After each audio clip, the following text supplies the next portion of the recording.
ताज़ा खबरें ज़िंदगी में खुशियाँ भी लेके आती हैं, कभी कभी चिंताएं भी। हमने वेब सीरीज़ ताज़ा खबर में पिछले साल देखा कि कुछ खुशियाँ भी आए, कुछ चिंताएं भी। अब उसका दूसरा सीजन तैयार है, भुवन लेके आ रहे हैं। आइए जानते हैं इस बार उनके पास कितनी खुशियाँ हैं ताज़ा खबर की और कितनी चिंताएं। भुवन, स्टार्ट करते हैं। पहली बात तो बहुत बहुत शुक्रिया, हम लोगों को दैनिक जागरण में आने का मौका मिला। और एक करेक्शन है छोटा सा, भुवन नहीं लेके आ रहे, भुवन, देवेन, श्रेया और प्रथमेश लेके आ रहे हैं ताज़ा खबर का सीजन 2।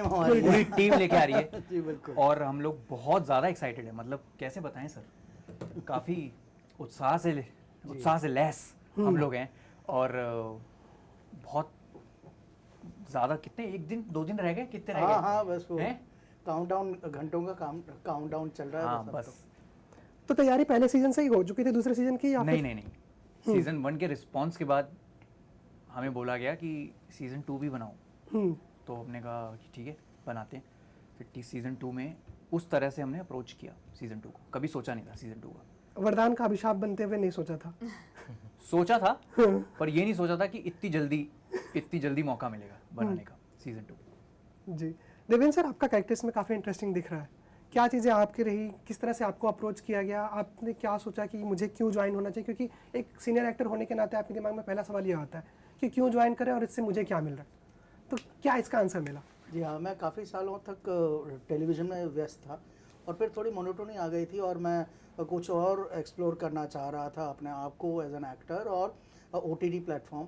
और फिर मुझे मौका मिला ताज़ा खबर सीज़न 1 में मुझे बुलाया गया, अप्रोच किया गया और मुझे जब कैरेक्टर के बारे में सुनाया गया और इसकी कहानी वगैरह सुनाई गई तो मैंने कहा हाँ, ये सही रहेगा, बिल्कुल राइट रहेगा मेरे लिए OTT में कदम रखने का ये मौका। और क्योंकि कैरेक्टर इतना मज़ेदार है कि मुझे करने में बड़ा ही मज़ा आया। इस टाइप का कैरेक्टर मैंने पहले कभी किया नहीं था। महबूब भाई जो हैं, जो बेकरी वाले हैं, अंडा पाव बेचते हैं घर घर जाके, तो बेटी है और प्लस ये गैंग है, तो और इतने सारे लेयर्स हैं। सो मुझे लगा ये परफेक्ट स्टेपिंग स्टोन रहेगा मेरे लिए।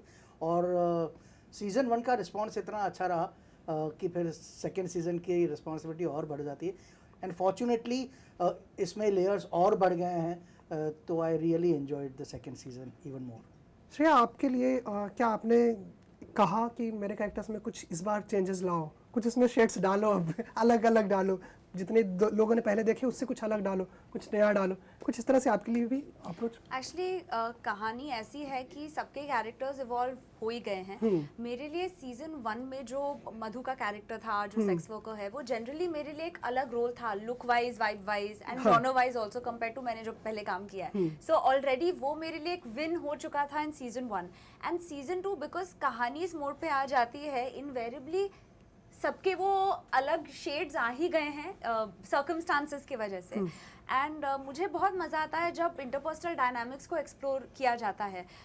सो भुवन और मेरा तो एक रिलेशनशिप का जो एक एवोल्यूशन है वो तो लोग देखेंगे ही, बट हम इस गैंग का भी एक अलग डायनामिक है। But Prathamesh and I actually हम हमेशा बोलते हैं कि हम दोनों का ट्रैक और एक्सप्लोर होना चाहिए था, बिकॉज एक नोक-झोंक हमने सीजन 1 में बहुत की थी, सीजन 2 में हमें उतना मौका नहीं मिला।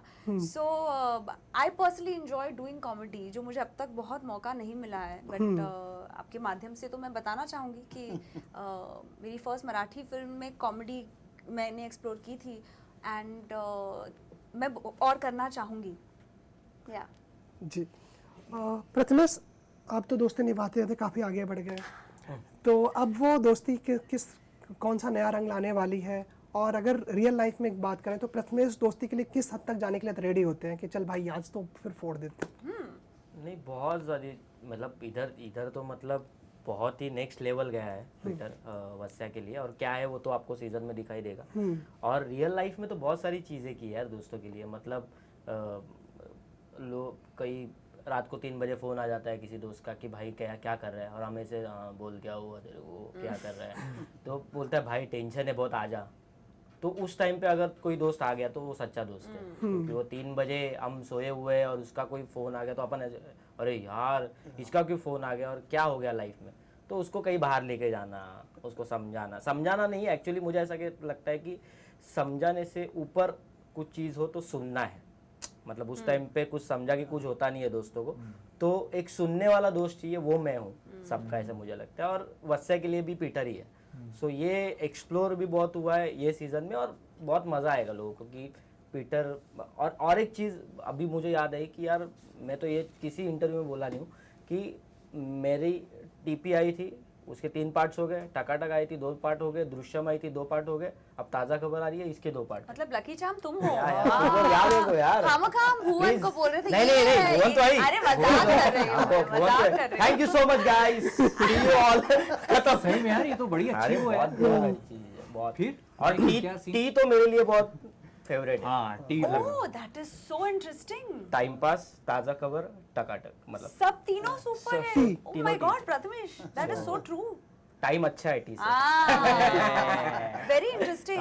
नेक्स्ट प्रोजेक्ट्स भी टी से देख रहे हैं। हाँ वही वो कुछ चेंज भी हो करवाएगा वो। हाँ साइलेंट ही डाल दो। हाँ तो मेरे सिर्फ मेकअप इनको आर्टिस्ट, पहले पता था कि सेकंड सीजन आने वाला है। मेरे मेकअप आर्टिस्ट तो ऐसे ही बोलते हैं। अभी मैं फिल्म कर रहा हूँ मुंबई लोकल, तो बोलते टुम्बई लोकल वो कर दो। कुछ भी बोलते इंटरेस्टिंग। हैं। जी भुवन, जब आपके बारे में पढ़ा जाता है तो उसमें comedian, writer, song writer, producer, director, बहुत सारी चीज़ें। अगर भुवन खुद को इंट्रोड्यूस करेंगे, क्या बोल के इंट्रोड्यूस करेंगे? Content creator. सब में आ जाएगा? हाँ उसके अंदर सब कुछ आ जाएगा। मेरे को लगता है हर एक्टर कहीं ना कहीं क्रिएटर है। और कंटेंट क्रिएटर एक ऐसा वर्ड है जिसका बहुत हॉराइजन बहुत चौड़ा है उसका, उसके अंदर सब कुछ आ जाता है। अगर आप म्यूजिशियन भी हैं तो भी आप एक कंटेंट क्रिएटर हैं, अगर आप डायरेक्टर भी हैं तब भी आप कुछ क्रिएट कर रहे हैं। तो मेरे को लगता है कंटेंट क्रिएटर वाली बात पे मैं बड़ा गर्व करता हूँ। क्या ये कभी पॉसिबल होगा कि सिर्फ एक चीज़ लेके आगे बढ़ा जाए आपके लिए? हाँ मृत्यु के बाद तो बहुत चीज़ें पॉसिबल हैं। पर नहीं एक चीज़ लेके कहाँ आगे बढ़ना है, क्या होगा एक चीज़ लेके? जो आता है थोड़ा बहुत वो सीखते सीखते आगे बढ़ते जाओ। जी जब तक आपने अब तक जितने प्रोजेक्ट्स आए हैं उनमें मोस्टली आपने उसको प्रोड्यूस किया है या लिखा है। ताज़ा खबर के बाद या इससे पहले ढिंढोरा भी आई थी, उसके बाद कहीं हिंदी सिनेमा से अप्रोच भी किया गया एक्टिंग के लिए? जी क्या कुछ आपके रिस्पॉन्सेस थे नहीं करना? नहीं ऐसा नहीं। जब कुछ ऐसा आएगा जो लगेगा कि हाँ ये बहुत अच्छा कदम हो सकता है आगे, तब बिल्कुल करा जाएगा। और ऐसा बिल्कुल नहीं है कि केवल बीबी की वाइन्स प्रोडक्शन में ही करना है काम। ये तो खुद की एक इच्छा है कि खुद कहानियाँ ढूंढ के जनता को दिखानी है कुछ कहानियाँ। पर बिल्कुल ऐसा भी दिन का वेट कर रहा हूँ कि जहाँ मुझे सिर्फ एज एन एक्टर, जैसा आपने बोला कि एक किरदार लेके आगे बढ़ना है, ये वो वाला मोमेंट रहेगा मेरे लिए कि एक जगह जाऊँ, एक प्रोजेक्ट पे जाऊँ, वहाँ 40-50 दिन एज एन एक्टर करके फिर मैं वापस घर आ जाऊँ। हाँ ऐसी इच्छा भी है। कुछ तो क्या दिमाग में एक इमेज बना के रखी होगी कि मुझे इस तरह का, अगर कुछ इस तरह का प्रोजेक्ट, कुछ पैरामीटर सेट होंगे कि अगर आएगा तो मुझे ये हाँ करना है या फिर इसके साथ आगे बढ़ना है। क्या चीज़ें रही हैं? मेरे लिए कहानी का महत्व बहुत ज़्यादा है। लोग किरदार याद रखे ना रखे, लोग ये हमेशा बोलते हैं कि क्या स्टोरी थी यार फिल्म की। उस ऐसी चीज़ का पार्ट होना है मुझे लाइफ में, वो ही मेन एम है। मतलब किरदार को लेके, किरदार को अच्छा बनाते रहोगे, स्टोरी नहीं होगी फिर क्या देखेगी जनता, क्या देखेगी फिर। इसलिए स्टोरी हमेशा प्रायोरिटी रहती है। कभी कुछ सुनते भी हैं, कोई नरेशन भी सुनते हैं, तो उसमें ध्यान ये रहता है कि कहानी कहाँ जा रही है आगे, क्योंकि वही at the end of the day लोग उसी के लिए आ रहे हैं। जी आज के टाइम की एक सबसे बड़ी कहें वरदान अभिशाप दोनों, आप सभी से क्वेश्चन रहेगा। सोशल मीडिया दोनों तरफ से काम कर रहा है, चाहे वरदान बोलो चाहे अभिशाप बोलो, दोनों तरह से ट्रोलिंग या फिर उसका दुरुपयोग हो रहा है, वो अभिशाप है। लोगों के अप्रोच और पहुंच मॉडल ये वरदान है। किस तरह से अपनी लाइफ में उसको एज अ वरदान, एज अ अभिशाप देखते हैं, ये आप सबसे क्वेश्चन रहेगा। वरदान ऑफकोर्स काफ़ी बार होता है। मतलब मैं अभी सीख रहा हूँ सोशल मीडिया, अभी मैंने ज्वाइन किया है और मैं I am just learning the steps. क्योंकि मुझे दोस्त यारों ने भी बोला है कि यार अभी आज का ज़माना ये है, आप टैलेंटेड तो हो ही, पर अगर सोशल मीडिया के फॉलोअर्स बढ़ जाएं तो हो सकता है कि आपको काम ज़्यादा मिले। ये मैं सहमत तो नहीं होता इस बात से, पर फिर भी मैं फ़न के लिए सोशल मीडिया का यूज़ करता हूँ। कभी कभार कुछ डाल देता हूँ सोशल मीडिया पे और उसके मज़े लेता हूँ। पर एक चीज़ बहुत जो मुझे रियलाइज़ हो रही है कि जो भी फैंस हैं, फॉलोअर्स हैं, वो जो मैसेजेस डालते हैं वो इतने प्यारे होते हैं, वो मतलब आपको बहुत ज़्यादा कॉन्फिडेंस देते हैं, वो आपको भगवान के स्तर पे बिठा देते हैं कि यू आर लेजेंड, और अगर टेलीविज़न पे कुछ अवार्ड होगा तो ऑस्कर तो आपको ही मिलना चाहिए बाबू और बेबी के गट्टू के लिए, या डायरेक्टर एज अ डायरेक्टर सारा भाई वर्सेस सारा भाई, आप you deserve Emmy award this that, मतलब इतना तारीफ कर देते हैं कि आपने हमारा बचपन सुधार दिया, और ऐसे सारे रिस्पॉन्स आते हैं। तो मुझे लगता है हाँ ये तो वरदान है भाई, ये तो वरदान है, इतना सारा प्यार करते हैं लोग, ये समझ में आता है ये सोशल मीडिया के द्वारा। अभिशाप कभी लगा? नहीं, अभी तक तो गालियाँ बहुत कम पड़ी हैं, किसी ने हार्डली कुछ मुझे बुरा कहा होगा, so I feel I been lucky that way. आपको कौन देगा गाली सर? हाँ सर। अरे यू नेवर नो। नहीं, I know, no one will ever. Thank you. Bhuvan आपके लिए? मेरी यार, मेरे लिए वरदान इस चीज़ का है कि मैं ये देखता हूँ कि अगर मेरे जैसे लड़के को आवाज़ मिल सकती है सोशल मीडिया पे, तो किसी को भी मिल सकती है आवाज़ सोशल मीडिया पे, और मज़े की बातें मिल रही है। इतने सारे कंटेंट क्रिएटर्स आ चुके हैं अब इंटरनेट पे कि कंटेंट की भरमार है। अब आपके पास ऑप्शंस हैं, आपको बस स्क्रॉल करना है, ऊपर नीचे स्क्रॉल करना है, आपको खूब सारा एंटरटेनमेंट आपको उस 15-20 सेकंड में मिल जाएगा। जो अभिशाप है वो अभिशाप ये है कि इस चक्कर में मेरे सारे फेवरेट गाने रुइन हो गए हैं। सारे फेवरेट गाने, जिन गानों को मैं गेट कीप करा करता था, जिन गानों को मैं बचा के रखता था कि इसको दिन में सिर्फ एक बार सुनूंगा, सिर्फ गाड़ी में लॉन्ग ड्राइव के लिए ही मेरी प्लेलिस्ट है, वो सब अब लो फाई स्लो रिवर्बी गाने बन के इतने ज्यादा वो ट्रेंड में यूज हो जाते हैं ना कि वो गाने की फिर अहमियत ही खत्म हो जाती है। तो मेरे लिए तो हाँ, ये अभिशाप बहुत ज्यादा है कि मेरे फेवरेट गाने खराब हो गए हैं। Shreya? I think it really depends because like Bhuvan said, he's the perfect example कि वो वरदान किस तरह से बन सकता है, और सोशल मीडिया बहुत एम्पावरिंग रह चुका है बहुत लोगों के लिए, but at the same time I don't think मैं कभी सोशल मीडिया को इतना पावर दूंगी कि वो मुझे मेरा सेल्फ वर्थ बताएं। दुनिया में बहुत बेहतरीन लोग रह चुके हैं और अभी भी हैं जो सोशल मीडिया में नहीं हैं, जो बहुत बड़े बड़े आर्टिस्ट हैं। तो ये मैसेज देना कि आपका सक्सेस मतलब सिर्फ आपके सोशल मीडिया नंबर्स या सिर्फ आपका blue tick, that is one aspect of success. तो कभी कभी लोगों को गलत मैसेज भी मिलता है कि भाई सक्सेस मतलब सिर्फ ये, success is not always just this. And I think सबका एक कोपिंग मैकेनिज्म होता है सोशल मीडिया के प्रति, और मेरा एक ही अप्रोच है कि मुझे while I am very grateful कि हमारे पास ये मीडियम है, मैं कभी भी इतना पावर उसे नहीं देना चाहूँगी कि वो मुझे बताए कि मेरी लाइफ में वर्थ क्या होनी चाहिए। नहीं, वरदान मुझे इसीलिए लगता है क्योंकि हम जो चीज़ें करते हैं वो प्रमोट कर सकते हैं और लोगों तक पहुंच सकते हैं। लोग डायरेक्टली आपको मैसेज कर सकते हैं या गालियाँ दे सकते हैं, तो वो डायरेक्टली आपको समझ जाता है कि ये कंटेंट अच्छा है कि बुरा है। और अभिशाप मैं एक अलग एंगल से सोच रहा हूँ कि मैं किसी से डिस्कस भी कर रहा था कि इस वजह से ना नाटक कम हो रहे हैं, ड्रामा कम हो रहा है। मतलब अच्छी चीज़ है, सोशल मीडिया पे लोग रील कर रहे हैं, कंटेंट बना रहे हैं, बहुत अच्छी चीज़ है, लेकिन जो लाइव ऑडियंस के सामने परफॉर्म करने का या सीखने का रिस्पॉन्स लेके वहाँ पे वो कमेंट्स में नहीं है। समझ रहे हो? जो तालियां, instant validation हाँ, जो है वो जो तालियां है ना वो कमेंट्स में नहीं आ सकती। तो वो चीज़, और क्या होता है ना, बहुत सारे यंगस्टर्स जो है उन लोगों को ऐसा लगता है कि अभी सोशल मीडिया पे कुछ डाल दिया, वो वायरल हो गया तो मैं अच्छा एक्टर हो गया। तो ऐसा नहीं होता। बहुत सारे इन्फ्लुएंसर्स है जिनको क्लैरिटी है कि उनको इन्फ्लुएंसर ही रहना है, तो वो हमारे सामने या किसी एक्टर के सामने डायलॉग्स भी नहीं ले सकते 4-5। तो वो उनका वो अलग है, इन्फ्लुएंसर्स लोगों का अलग है।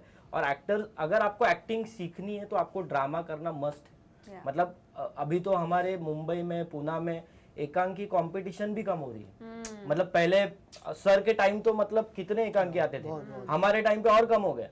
अभी तो मतलब हम जब छोड़ दिए, हम एकांकी नहीं करते, तो अभी तो और कम हो गए। तो वो नंबर सुनता हूँ ना तो मुझे बुरा लगता है। मतलब मेरा कॉलेज एक कंपटीशन में पार्ट नहीं ले रहा, मेरे को इतना बुरा लगता है कि यार कल को मतलब हमें उस वजह से काम मिला है। वहाँ पे एक डायरेक्टर आता है, राइटर आता है, देखता है ये बंदा अच्छा है, ये कॉन्सेप्ट अच्छा है, तो इनको लेते हैं। तो ये सब चीजें अब शायद कम हो रही है। अब इसको अभिशाप ही मानूंगा मैं कि लोगों को ग्रोविंग नहीं, लोगों को सक्सेस चाहिए फटाक से। आई थिंक हम ऐसा भी सोचते हैं because all of us are from a time zone जहाँ पे हमने नॉन डिजिटल एज भी देखा है एंड कहीं ना कहीं वहाँ पे एक फाउंडेशन ले करके यू नो वी हम कंपेयर कर सकते हैं but people who are born in this era this is what you know they totally know, so it is such an objective thing. And also I feel with social media as an actor मुझे tricky क्या लगता है, मैं आपको honestly एक बात बताती हूँ.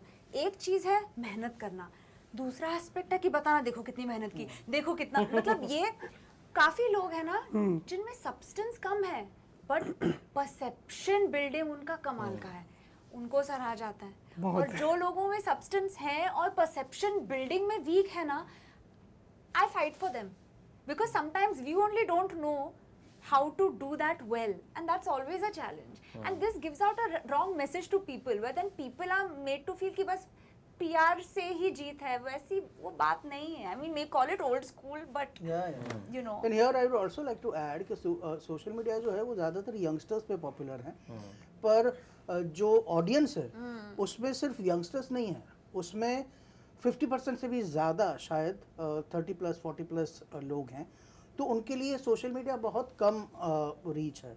तो उनके लिए तो फिर दूसरे जो माध्यम हैं जैसे आपका अखबार या डिजिटल प्लेटफॉर्म्स, वो भी मायने रखता है rather than only social media. And word of mouth जो है वो सबसे बेस्ट है.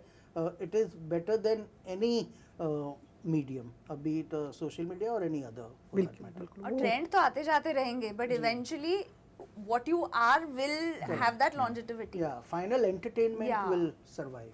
जी, इसी पे मुझे अगला क्वेश्चन याद आया. जैसे आपने भुवन ने कहा कि स्क्रॉल करने की आदतें हो चुकी हैं, कहीं ना कहीं ये हमारी थिएटर जाने की या कंटेंट देने की आदतें भी बदल रहा है. अब लोग 30 सेकंड में चेंज कर दे रहे हैं. अब 30 सेकंड में लोगों को इम्प्रेस करना, ये एक्टर्स के लिए भी एक बहुत बड़ा चैलेंज हो गया है कि अगर फ्रेम में मैं हूँ तो मुझे 30 सेकंड में वो उनको बनाए रखना है. अब चाहे पंच हो या फिर जिस तरह से, किस तरह से आप देख रहे हैं कि वो स्क्रॉल करने वाली ये शॉर्ट्स या फिर रील्स वाली आदतें लोगों की ये वीविंग हैबिट्स को बदल रही हैं? क्या आप? मैं तो इस POV से इस चीज़ को देख रहा हूँ कि ये भी एक तरीका है कंटेंट कंज्यूम करने का. सबके पास टाइम नहीं है 3 घंटा निकाल के फिल्म देखे. जो आदमी 9 to 5 जॉब कर रहा है, जो आदमी रात को थका आ रहा घर आ रहा है, वो बेड में लेट के 3 घंटे की फिल्म नहीं देखेगा. वो चाहता है मैं फटाफट सोने से पहले आधा घंटा स्क्रॉल करके जो देख रहा हूँ देखे. वो गलत थोड़ी है. या बिल्कुल, वो एक मीडियम हो गया ना, वो एक मीडियम हो गया कंजम्पशन का. जिस दिन उसकी सैटरडे संडे छुट्टी होगी वो बोलेगा आज मैं पूरे फैमिली के साथ फिल्म देखता हूँ थिएटर में जाके. उसने वो भी कर लिया कंज्यूम. तो हमारी आबादी इतनी ज़्यादा है और ये खास बात है हमारी कंट्री की कि हमें सब कुछ देखना पसंद है. करेक्ट. हम कुछ भी कंज्यूम कर सकते हैं, इसलिए कोई भी कंटेंट इंडिया में जो बन रहा है वो बुरा नहीं है, ये मेरा मानना है. क्योंकि हर चीज़ की व्यूअरशिप है कहीं ना कहीं, हर चीज़ की ऑडियंस है कहीं ना कहीं. मैं अपने सिक्योरिटी गार्ड वाले भैया को थोड़ी बोल दूंगा ज़बरदस्ती कि आप ये 3 घंटे की फिल्म देखो. वो कह रहे हैं यार मैं यहाँ कुर्सी पे बैठा हूँ, मेरे को जो दिख रहा है मैं उसको स्क्रॉल करता रहूँगा. अब मैं उनको गलत थोड़ी बोल दूँ, वो गलत थोड़ी है, उनके लिए वो मस्ती है. करेक्ट. वो देख रहे हो वीडियो, तो आप कभी नहीं बोल सकते कि ये वाला कंटेंट गलत है या ये वाला कंटेंट गलत है.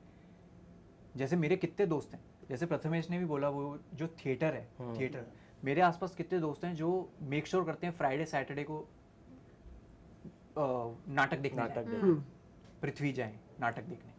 ऑडियंस कभी नहीं जाएगी, वो नंबर कम हो जाएगा, लेकिन ये एक विशियस साइकिल है जो घूमता रहता है. अभी कम होगा, फिर एक दौर आएगा, लोग बोलेंगे ना थिएटर नहीं जाएंगे आज नाटक देखते हैं, फिर वो वापस साइकिल घूमेगा. ये एक ऐसा साइकिल है. तो कंटेंट कंजम्पशन इंडिया में बहुत सही जोन में इस टाइम पे, और किसी के हाथ नहीं बंधे हुए. आपको जो देखना है आप कभी भी देख सकते हैं. आप बड़े स्क्रीन पे देख सकते हैं, आप अपने घर में पॉपकॉर्न के साथ देख सकते हैं, आप लेटे हुए देख सकते हैं, आप कमोड पे बैठ के देख सकते हैं, आप कहीं भी देख सकते हैं. बेस्ट पार्ट है. और एक छोटे गांव का कहीं एक फार्मर गाने गा रहा है and he has got that opportunity. इससे ज्यादा क्या बढ़िया बात हो सकती है कि वहाँ बैठे बैठे उन्हें वो एक्सपोजर मिल गया. So there is a lot to celebrate also about it. या अपने बारे में सुनी कोई ताज़ा खबर ऐसी जो आपको सबसे फनी लगी हो अपने ही बारे में? क्या लगी श्रिया? कि मैं चाइल्ड एक्टर रह चुकी हूँ, ये बहुत लोगों को लगता है कि मैं चाइल्ड एक्टर है, चूंकि फनी बात नहीं है, but it's a sad answer actually. But yeah, this is only a cover that a lot of people think that I've been a child actor and stuff like that, but that's not true. I just did one cameo in Tutu Meme. That's why they think that I was a child actor. Funny बात तो नहीं थी, लेकिन मुझे funny लगी थी कि प्रथमेश परब का एक्सीडेंट हो गया, वो चला गया और मेरे को ही बता रहे लोग। तो मेरा ऐसा था क्या, कब, कैसे, और मेरे आजू बाजू के लोग सब पागल हो गए क्योंकि मैं डबिंग स्टूडियो में था और रेंज नहीं थी, तो पागल की तरह न्यूज वायरल हो गई। Dangerous. और फिर मेरे को, मैं जब बाहर आया तब मैंने देखा अरे भाई, और मेरे को डायरेक्टर बता रहा है भाई ये न्यूज आ गई देख कैसे, और मैं बोला कैसे क्या हो गया। मैं बाहर आया, फिर सबको कॉल किया, मम्मी को कॉल किया कि भाई नहीं है बंदा है। और कहीं मतलब अंधेरी वेस्ट में मैं डबिंग कर रहा हूँ और कहीं नासिक साइड मेरा एक्सीडेंट हो गया है, तो मम्मी बोली भाई नासिक कब गया तू ये पहले बता।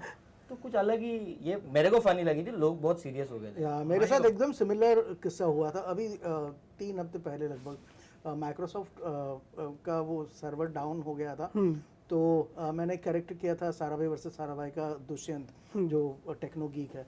तो कुछ मीम्स चल रहे थे कि only Dushyant can solve Microsoft issue, और वो मीम्स इतने सारे वायरल हो गए कि बहुत अलग अलग मीडिया से मुझे इंटरव्यूज़ लिए गए, और फिर काफ़ी मीडिया वालों ने अपने सोशल मीडिया पर भी डाला, और मैंने उनको थैंक यू कहते हुए, तो एक पर्टिकुलर मीडिया को थैंक यू कहते हुए मैंने एक लिखा नहीं है, ऐसे नमस्कार वाला किया, तो वो मैंने अपने सोशल मीडिया पर डाला, और किसी ने वो देखा तो मेरी फोटो थी और फिर नमस्कार था, तो उसमें लिख दिया he was a great soul, rest in piece.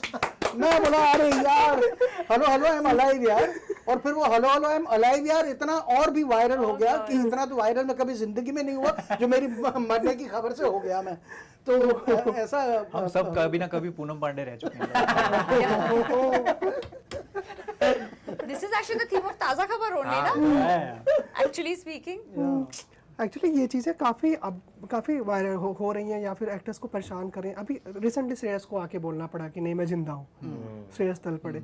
इससे पहले भी बहुत सारे नहीं, विक्रम गोखले के साथ भी हुआ था ना ऐसे, विक्रम गोखले के साथ भी ऐसे न्यूज़ बहुत वायरल सारे हो गई थी। व्हाट्सएप यूनिवर्सिटी जो हम बोलते हैं, बट आई थिंक आजकल लोग उतने समझदार होपफुली हो चुके हैं to verify it from multiple sources, because मैं भी कुछ पढ़ती हूँ, मैं first instinct is sadly not to believe it, because आपको वो इनफ पढ़ना पड़ता है। या आपके साथ ऐसा क्या ताज़ा खबर आई थी?